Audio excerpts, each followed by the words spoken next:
उनकी प्रजा में बहुत बड़ा नाम था महाराज सरियाती का। सरियाती के घर में 3 पुत्र थे और 3 पुत्रों के बीच में इकलौती एक सुंदर पुत्री थी, उसका नाम सुकन्या था। वो बहुत सुंदर थी, बहुत स्वरूप वाली थी सुकन्या। एक बार महाराज सरियाती ने सोचा कि अब हमें राज्य में रहते रहते काफी समय हो गया है महाराज, चलो क्यों ना हमें संत महात्माओं के दर्शन करना चाहिए। तो संत महात्माओं के दर्शन करने के लिए महाराज सरियाती तैयारियां करने लगे। तो चल देते हैं, इधर सिपाहियों को इशारा किया है तैयारियां करो और हम कई तपोभूमि में चलेंगे, भ्रमण करेंगे और बढ़िया से बढ़िया संत लोगों के दर्शन करके पुनः वापस आ जाऊंगा। इधर जैसे ही महाराज सरियाती की तैयारियां होने लगी, चलने लगे और वैसे ही सुकन्या आगे बढ़ी, कहने लगी पिताजी आप कहाँ जा रहे हो, बहुत खुश मालूम पड़ रहे हो और सारी सेना के साथ में कहाँ जा रहे हो। तो महाराज सरियात ने कहा है बेटी तुम्हें नहीं पता है हम संत महात्मा के दर्शन करने के लिए जा रहे हैं, इसीलिए ये पूरी तैयारियां हो रही हैं। और कहते हैं कि संत महात्माओं के दर्शन करने से शांति मिलती है जीवन को, इसीलिए संत का रूप जो है भगवान का रूप माना जाता है, इसीलिए हम जा रहे हैं। तो सुकन्या ने कहा है पिताजी ये तो सही है, बढ़िया बात है, चलो हम भी चलेंगे आपके साथ में। तो महाराज सरियात ने पहले मना भी किया है कि आप वहां मत जाओ, वहां लड़कियों का क्या काम है। तो सुकन्या कहने लगी पिताजी क्या हम लड़कियों को संत महात्माओं के दर्शन के लिए अधिकार नहीं है क्या, हम भी चलूंगी। तो नहीं जब मानी सुकन्या तो महाराज सरियात ने कहा चलो ठीक है बेटी, चलो अपनी सखियों को तैयार कर लो। और साथ ही साथ में महाराज सरियात अपनी बेटी को लिया, सेनाओं को लिया, चल देते हैं। और चलते चलते कहाँ पहुंचे, कि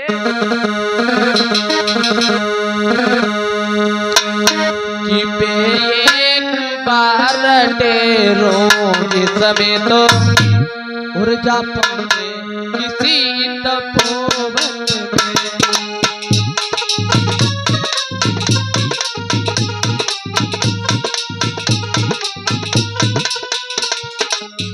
चलते थे महाराज सरियाती एक बार डेरों समय जा पहुंचे किसी तपोवन में। महाराज इस जगह समाधि लगाई रहे, इस जगह समाधि लगाई रहे, ऋषिराज चमन हरि चिंतन में।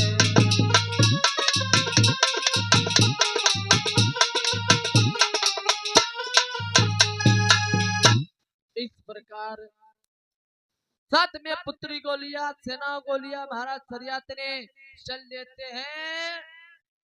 एक ऐसे तपोभूमि में पहुंचे हैं, तपोवन में, जहां पे उस तपोवन की शोभा बहुत बढ़िया थी। और उसी तपोवन में महाराज महात्मा चमर ऋषि तपस्या कर रहे थे भगवान की। थोड़े बहुत समय से नहीं, काफी वर्षों से पहले तपस्या कर रहे थे वहीं पे। और उस तपोवन की महाराज सरियात ने शोभा देखी, कहा है बहुत बढ़िया है।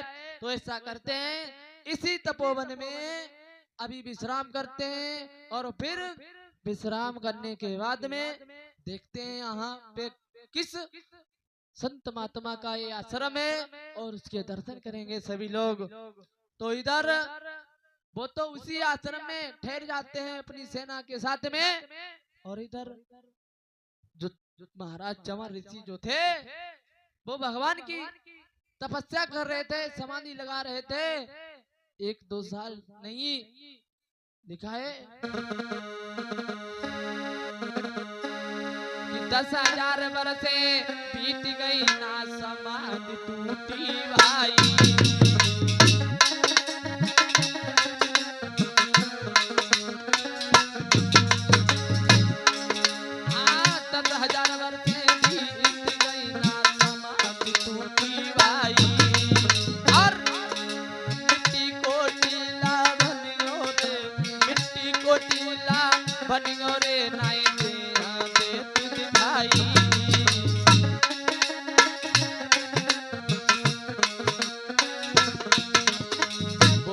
जी महाराज के तप में गए सकल सुधि भूली, देह दिखाई न दे रही है इतनी चाह रही।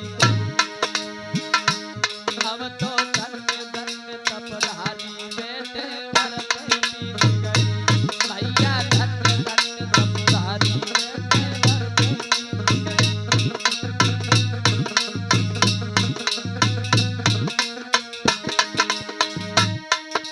बरसे बीत गई, तेरे बरसे बीत गई, अब तो धन्य धन्य तपधारी बेटे भरत बीत गई।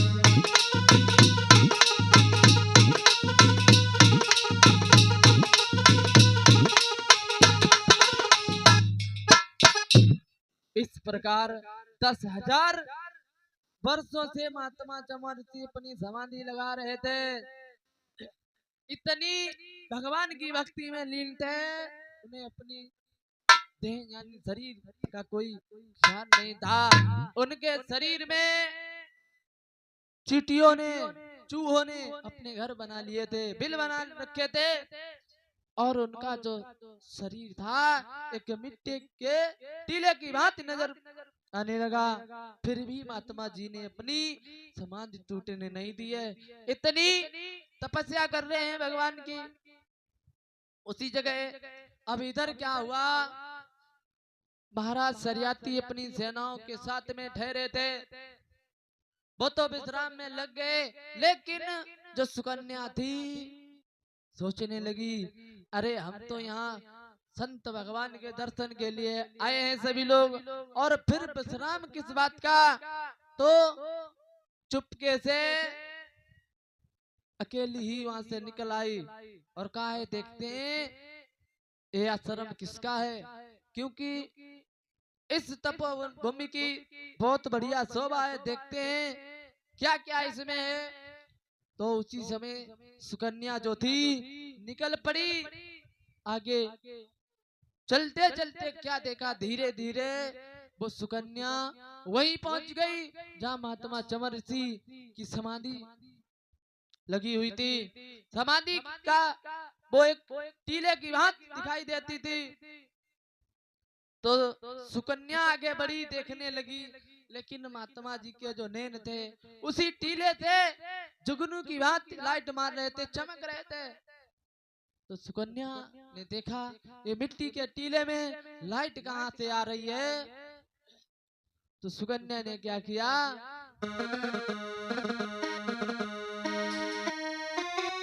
कि कन्या ने 2 कांटे लेकर और दोनों छेदों में चुभा दिए। उसके बदले सन्यासी ने 2 खूनी आंसू बहा दिए।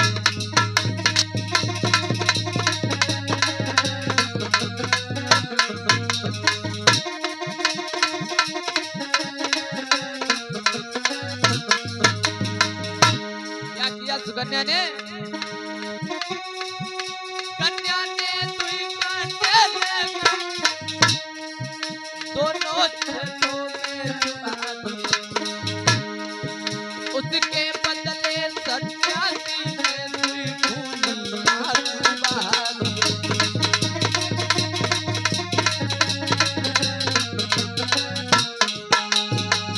इस प्रकार जब सुकन्या ने देखा नेत्रों को लाइट मारते हुए, तो उसी समय सुकन्या ने तो कांटों को उठाया और महात्मा की आंखों में घुसेड़ दिया, यानी आंखें फोड़ दी। और जैसे ही महात्मा के नेत्र फूटे तो महात्मा जी के आंखों से खून की धारा बहने लगी। और जैसे ही खून को निकलते हुए देखा, सुकन्या घबरा गई, भागती हुई आई वहीं जहाँ पे महाराज सरियाती का डेरा पड़ा हुआ था। और देखो क्या है प्रभु की लीला। जैसे इधर सुकन्या ने महात्मा जी की आंखें फोड़ी थी और वैसे ही इधर महाराज सरियाती की फौज में खलबली मच गई। अरे वहां पे बहुत बीमारी फैल गई। क्या हुआ कि सेनाओं का दर, सरदारों का बेतोड़े ही बल टूट गया, बढ़ गए पेट हद से बाहर, मलमूत्र त्यागना छूट गया। इतनी वहां पे खलबली मची, सेनाओं में बीमारी फैल गई, सेनाओं के बल बिना तोड़े ही टूट रहे हैं। यहाँ तक कि किसी सेनाओं के इतने पेट बढ़ गए हद से ज्यादा, मलमूत्र त्यागना ही बिल्कुल छोड़ दिया। अब तो यहाँ तक कि सारी सेनाओं में खलबली मची है कि पता नहीं अचानक ये क्या हो गया है, कौन सी बीमारी आ गई। इधर महाराज सरिया सोचने लगे, मैं क्या देख रहा हूँ, मेरी समझ में नहीं आ रहा है। जब कोई घर से निकलता है संत भगवान के दर्शन के लिए या प्रभु की तपस्या के लिए, तो उसको शांति मिलती है, आराम मिलती है। लेकिन हमें ये दुख, हमें इतनी बड़ी बीमारी क्यों देखनी पड़ती है, क्या मतलब है। तो क्या हुआ, अरे हुई गई बहुत बुरी बीमारी,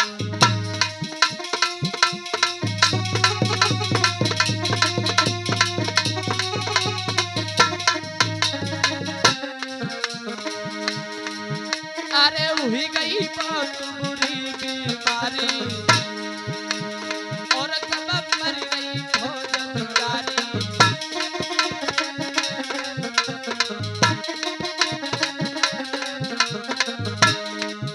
और तब सरिया तन गिराई उचारी, और हुई गई है बहुत बीमारी।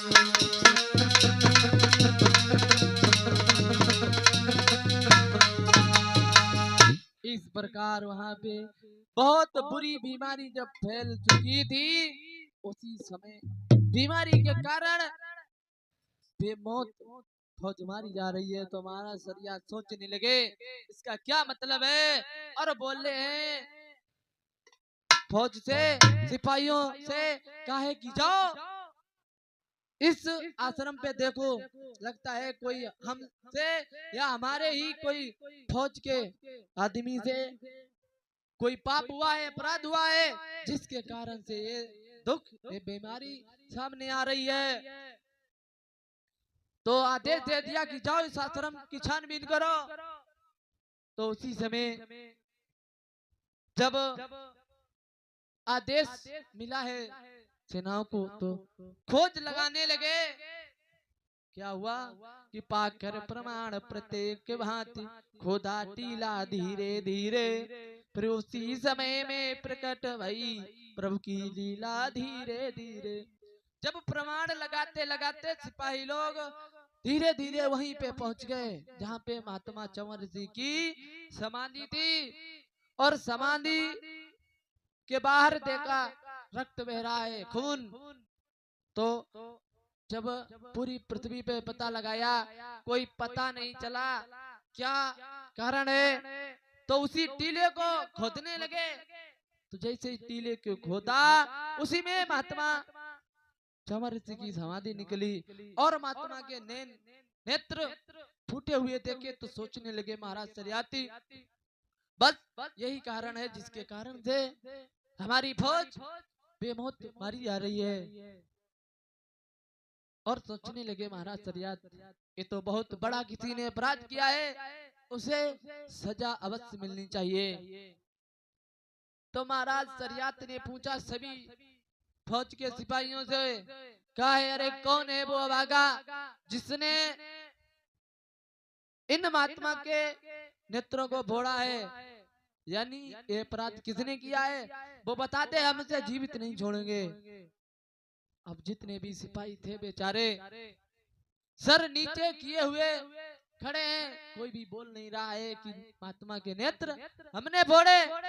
अब किसी सिपाही ने फोड़े हो तो वो कहे, अब ये नेत्र तो उनकी बिटिया ने फोड़े, वो भी चुपचाप खड़ी हुई है।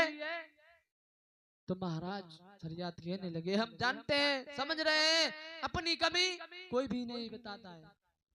प्रत्येक व्यक्ति अपनी बुराई अपनी कमी हमेशा छिपाता रहता है महाराज। ठीक है, तुम नहीं बता रहे हो तो ऐसा करो, एक एक करके आते जाओ, हम सारी फौज का कत्ल कर देंगे अपने हाथों से। अब बेचारे बेकसूर सिपाही लाचार हो गए। अब इधर सुकन्या ने देखा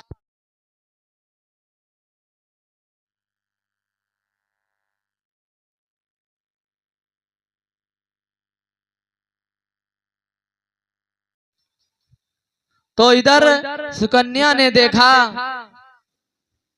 कि मैं कितनी अभागी हूँ, जो अपराध हमसे हुआ है और बेचारे बेकसूर सिपाहियों की जान जा रही है।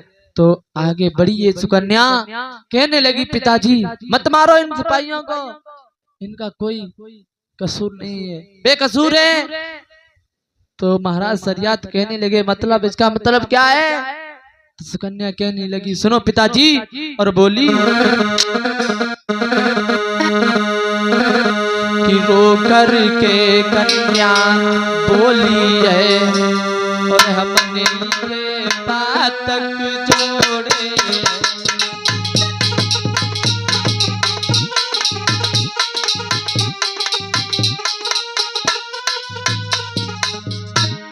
कहने लगी, रो कर के कन्या बोली है, हमने ये पातक जोड़े।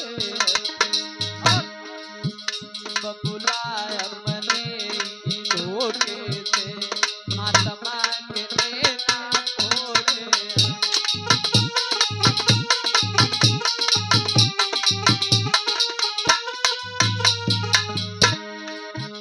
बबुलाया मने धोखे से, महात्मा के नेता फोड़े।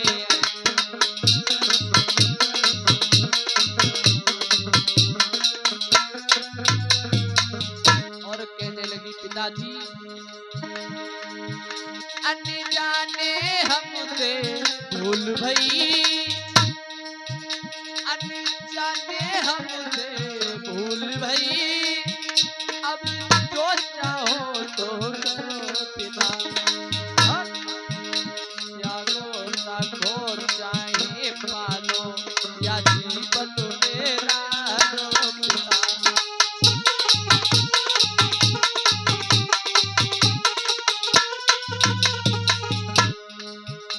या गोरा घोर चाहे पालो, या जीवन मेरा रो पिता।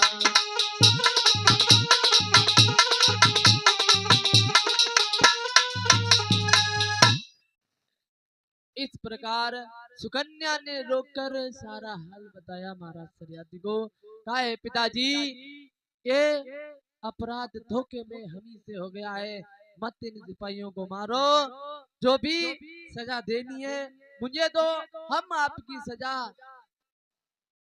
मंजूर हमें होगी, जो भी आप दोगे ये जीवन आपके ही हाथों में है, जैसा करोगे हम करने के लिए तैयार हूँ पिताजी। इधर सुकन्या ने जब सारा हाल बताया तो कहने लगी, महाराज शरियत कहने लगे कि बेटी ठीक है, अगर तुमने ये अपराध किया है, महाराज शरियत बोले हैं, ठीक है बेटी, तो हमारे तो बहुत बड़े अरमान थे कि तुम्हारी शादी किसी अच्छे राजकुमार के साथ में करूंगा, लेकिन बेटी माफ करना, अब तुम्हें यही सजा है तुम्हारे लिए, जो तुमने महात्मा के नेत्र फोड़े। अब तुम्हारे जीवन की रक्षा यही करेंगे अंधे महात्मा। अब इन्हीं के साथ में अपना जीवन काटो। तो सुकन्या ने मंजूर कर लिया है, कहा ठीक है पिताजी, अगर आपके लिए अच्छा है तो मेरे लिए भी अच्छा है। हम अपना सब कुछ इन्हीं को न्यौछावर कर दूंगी, इन्हीं को मानूंगी, इन्हीं के सहारे अपना जीवन काट लूंगी। इतना कहने के बाद में महाराज सरियाती तो वहां से चले जाते हैं। इधर सुकन्या पिता के दिए हुए वचनों का पालन करने लगी। उन्हीं अंधे यानी बूढ़े जो महात्मा से चमर ऋषि, उन्हीं को पति मान बैठी है सुकन्या। अब हर समय सुकन्या उन्हीं की सेवा शांति में लगी रहती है। लेकिन क्या हुआ कि हाँ बीन कहीं ना बीन कहीं, और दुविधा में नैया पड़ी गई।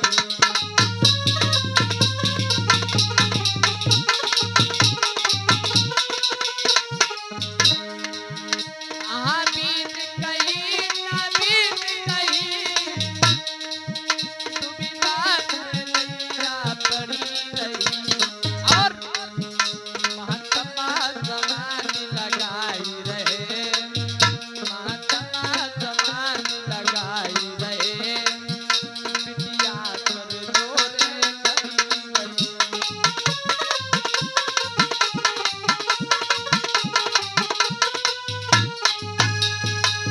इस प्रकार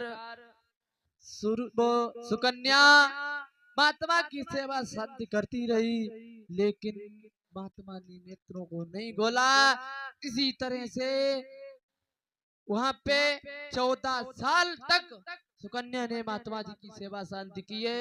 अंत में क्या हुआ कि इसी भांति से सूख गए सब कांटो भयो शरीर, जागे 14 साल में योगी राज मत धीर। धीरे धीरे समय बीता आगे बढ़ा, तो 14 साल के बाद में महात्मा चमर ऋषि ने अपनी समाधि को खोला। तो जब तक सुकन्या बिल्कुल कांटे की भांति सुकन्या का शरीर हो चुका था, इधर जैसे ही महात्मा जी ने नेत्र खोले, सामने देखा एक लड़की है, वो भी बहुत नौजवान है, सुंदर है, वो भी अकेले है। तो महात्मा जी सोचने लगे और पूछने लगे, कहो तुम कौन हो, कहां से आई हो, और यहाँ किस लिए खड़ी हो मेरे सामने। तो सुकन्या रो कर कहने लगी, स्वामी महात्मा जी कि मैं बही हूँ पिया, बोली मैं बही हूँ पिया, कि जाने थोड़ी अकिया मैं बही हूँ पिया, जाने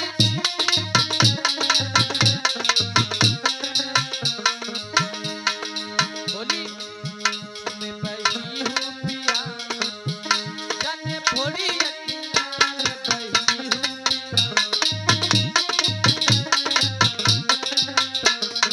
और अरे तुम्हारे पीछे घर में रो छूटो,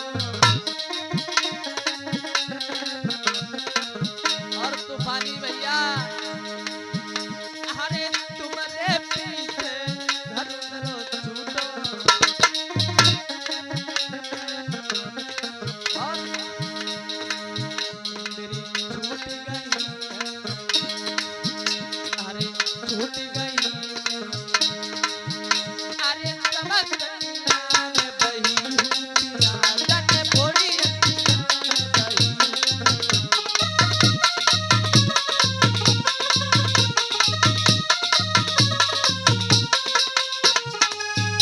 इस प्रकार महात्मा जी ने पूछा कि आप कौन हो और किस लिए यहाँ खड़ी हो। तो जवाब दिया सुकन्या ने, कहा है स्वामी मैं वही अभागिन हूँ जिन्होंने जिस अभागी ने शादी होने से पहले ही अपने पति को अंधा कर दिया, यानी हम ही वही अभागी हूँ जिसने तुम्हारे नेत्र को फोड़ा था। और जब तुम्हारे नेत्र फोड़े थे तभी हमारे पिता यहाँ छोड़ गए थे, और तभी से मैं यही अपना जीवन काट रही हूँ। तो महात्मा जी ने देखा ये तो बहुत बड़ी तपस्वी ने है, बहुत बड़ी तपस्या की है हमारे लिए इसने। तो कहा है महाराज ने, महात्मा जी ने कहा अच्छा ठीक है, हम तुम्हारी सेवा भक्ति शक्ति पे बहुत प्रसन्न हूँ, बहुत, क्योंकि तुमने मेरे लिए 14 साल तक इंतजार किया है, मेरे लिए मेरी इतनी सेवा की है, तो ऐसा करो हम तुम पे बहुत प्रसन्न हूँ, तुम कोई वरदान मांग लो हमसे। तो जैसे ही महात्मा ने कहा वरदान मांग लो, तो सुकन्या ने कहा है नहीं महाराज मुझे कुछ नहीं चाहिए, तुम्हारे अलावा कुछ भी नहीं चाहिए हमें। लेकिन कहा है महात्मा जी ने नहीं ऐसी कोई बात नहीं है, आप कुछ भी मांग लो वो तुम्हें मिल जाएगा। तो सुकन्या कहने लगी कि महाराज बातें है लज्जा की, मरिबे की खास निशानी है, दूल्हा पर इधर बुढ़ापो है, दुल्हन पर इधर जवानी है। तो सुकन्या कहने लगी महाराज सबसे बड़ी शर्म की बात है, जो आप बूढ़े हो हम जवान, अगर पहले तो मुझे कुछ चाहिए नहीं, अगर आप देना ही चाहते हो तो सुनो कि यदि देते हो वरदान हमें तो मेरे प्रेम में सनी जइयो।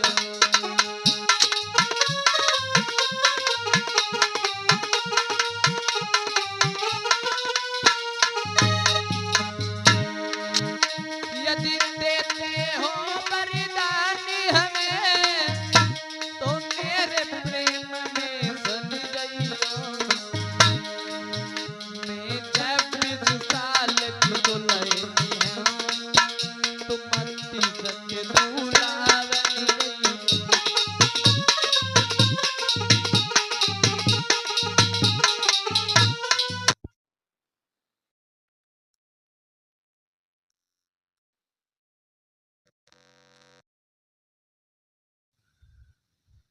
तो इस प्रकार सुकन्या ने जवाब दिया कि अगर आप वरदान ही देना चाहते हो तो ऐसा करो मेरे ही प्रेम में सम जाओ। यानी मेरी उम्र 26 साल की हो गई है, क्योंकि 12 साल की थी जब मैं घर से आई थी और 14 साल आपके पास हो गया, कुल मिलाकर 26 साल की उम्र हो चुकी है। तो आप लगभग 30 साल के हो जाओ बस, और कुछ नहीं चाहिए हमें। तो उसी समय कहा है ठीक है ऐसा ही होगा। तो महात्मा चमर जी ने उसी समय अश्विनी कुमार को बुलाया और कहा है ए अश्विनी तुम ऐसी औषधि कोई तैयार करो हमारे लिए जिससे अतिशीघ्र हमारा जो बुढ़ापा है वो खत्म हो जाए और नौजवान बन जाए। तो उसी समय अश्विनी कुमार ने कहा है महात्मा जी हम औषध तो अवश्य तैयार कर दूंगा, लेकिन तुम्हें मेरा एक काम करना पड़ेगा। कौन सा? जो हमें देवता लोग यज्ञ में भाग नहीं देते हैं, अगर तुम हमें यज्ञ में भाग दिलवा दोगे तो हम औषधि अवश्य तैयार कर दूंगा। तो महात्मा चमर ऋषि ने ही कहा था सुनी कुमार से, कहा ठीक है सुनी तुम औषधि तैयार करो, हम वादा करते हैं वचन दे रहे हैं तुम्हें देवता लोग यज्ञ में भाग अवश्य देंगे, वादा करते हैं। तो ऐसा कहने पर अश्विनी कुमार ने उसी समय एक ऐसी औषधि तैयार की जिसको खाने से महात्मा चमर ऋषि दिन प्रतिदिन उनका जो वृद्धापन था वो खत्म होता जा रहा है, अब नौजवान बन गए। किस औषधि? वो आज भी हमारे देश भारत में चल रही है कि जिस औषधि के योग से हुई तरुण वह देव है प्रसिद्ध आज तक च्यवनप्राश अबले। च्यवनप्राश जो औषधि है हमारे भारत में आज भी वही अपना पावर दिखा रही है जो महात्मा चमर जी के समय में दिखाया था। अब महात्मा चमर जी एक नौजवान व्यक्ति हो गए और सुकन्या के साथ में बहुत आनंद के साथ में रहने लगे। और इधर योग माया के द्वारा वो तपोभूमि थी, लेकिन तपोभूमि नहीं रही। क्या हुआ, सारा वहां पे राज ही बदल गया। कैसे कि वो तपोभूमि भई रंगभूमि,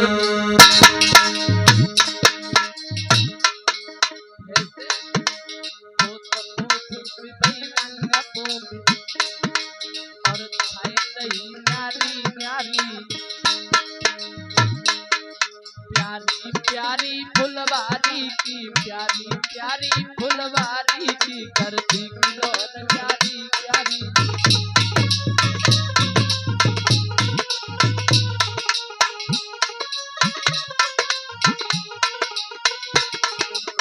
और क्या हुआ, दुनिया नहीं बेटियां नहीं,